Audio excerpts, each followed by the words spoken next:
ดาแล้ว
โอเคครับ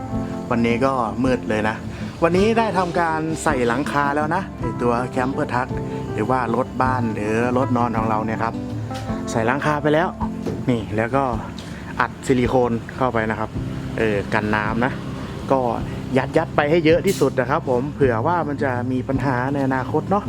ก็ใส่ไปเยอะๆนะครับด้านหน้าก็ใส่ไปนะครับแล้วก็ยึดน็อตนะครับผมยึดน็อตค่อนข้างที่จะใกล้กันนะก็ยึดน็อตเข้าไปนะตอนนี้เนาะได้หลังคามาแล้วนะครับตอนนี้ก็น่าจะหมดแล้วนะในส่วนของโครงด้านล่างแล้วก็หลังคานะครับใน EP ต่อไปนะผมก็จะทำเป็นลักษณะที่ว่าใส่โชคนะครับแล้วก็ทำให้หลังคามันแบบว่าป๊อปอัพขึ้นมาประมาณนี้นะครับอยากจะให้เฉียงแหละก็เดี๋ยวดูก่อนว่าจะให้มันเฉียงหรือว่าจะให้มันขึ้นเป็นกล่องสี่เหลี่ยมนะอันนี้เดี๋ยวดูกันอีกทีนะครับแล้วก็ด้านหลังนะครับเดี๋ยวจะเอาโชคมาใส่นะใน EP ต่อไปนะผมตอนนี้หลังคาก็เสร็จเรียบร้อยแล้วจริงๆเนี่ยตอนนี้ถ้าผมแบบว่ายึดไอตัวเขาเรียกว่าอะไรนะบานพับนะครับยึดบานพับระหว่างตัวหลังคาแล้วก็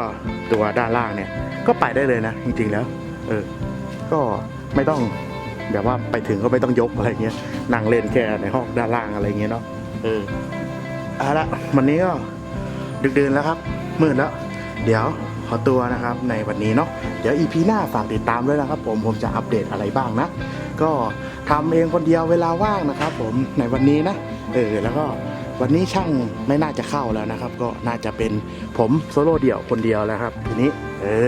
โอเคระหว่างนี้ก็เดี๋ยวเจอกัน EP หน้าๆครับผมยังไงก็ฝากติดตามด้วยครับสวัสดีครับ